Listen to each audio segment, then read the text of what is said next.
మట్టి నీరు తీసుకొచ్చి అమరావతిలో స్థాపితం చేశారు.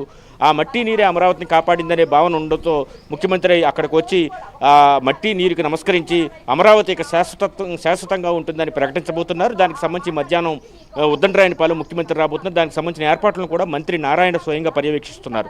ప్రస్తుతం మనతో మాట్లాడేందుకు రాజధాని ప్రాంత రైతులు ఉన్నారు. చెప్పండి, ఈరోజు రాజ్యసభలో బిల్లు పాస్ కాబోతుంది. ఎలా చూస్తారు దీన్ని? అమరావతికి శాశ్వతత్వం లభించడం వల్ల అమరావతిలో పెట్టుబడిదారులకు అదేవిధంగా ఇక్కడున్న రైతులకు అమరావతి ఒక స్వర్గధామంగా మారబోతుందంటారా? జై అమరావతి, జై హో అమరావతి. ఈరోజు మేము చేసిన 1652 రోజులు పోరాటం మా కళ, మా ఆశలు నెరవేరిని. ఏంటంటే 5 కోట్ల ఆంధ్రుల రాజధాని ఇది.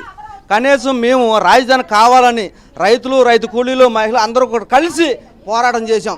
జగన్మోహన్ రెడ్డి గారు ఏ రోజు కూడా మమ్మల్ని ఒక స్థలంలోకి వెళ్ళి భోజనం వండుకొని తినడానికి కూడా అనుమతి ఇవ్వన జగన్మోహన్ రెడ్డి ఈరోజు అడ్డుకోవడం ఏంది? జగన్మోహన్ రెడ్డి మావి గొన్నంట. అసలుకే ఒకడు అన్నాడు ఎడారి అన్నాడు, ఒకడు అన్నాడు ముప్పు ప్రాంతం అన్నాడు, ఒకడు శ్మశానం అన్నారు. ఎదవులకు ఒకటే మాట చెబుతుంది జగన్మోహన్ రెడ్డి, నీ కడతం చేత కాదు, ఇది ఆంధ్రుల రాజధాని, ఇక్కడ కంపెనీలు వస్తున్నాయి, ఏ కంపెనీ పెడతా నీకు చేత కాదు, కానీ నీ పేరు పెట్టుకోవాలా జగన్మోహన్ రెడ్డి? నువ్వేమన్నా చేసావా? ఇక్కడ రోడ్లు అమ్ముకున్నారు, ఇసుక అమ్ముకున్నారు, మరి బిల్డింగ్లు కట్టుకుని టైల్స్ కూడా అమ్ముకున్నారు. అది మేము కల్లారా చూసాం. అదే మేము అడిగితే మా పైన కేసులు పెట్టారు.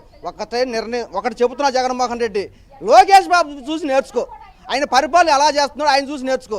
ఏ కాడ రాష్ట్రం కావాలో, రాష్ట్ర ప్రజలు బాగుండాలని చెప్పేసి ఒక కోరిక మా ప్రభుత్వం చంద్రబాబు నాయుడు ఒకటే సీఎం కోరిక, మా కళలో రాజధాని కావాలని కోరుకుంటూ రాజధాని అమరావతికి సంబంధించి మధ్యాహ్నం ముఖ్యమంత్రి ఇక్కడికి చేరుకొని రైతులతో కలిసి సంబరాల్లో పాల్గొంటున్నారు. దానికి సంబంధించి ఉద్దండరాయనిపాలెంలో ఇప్పటికే ఏర్పాట్లు అయితే ప్రారంభమయ్యాయి.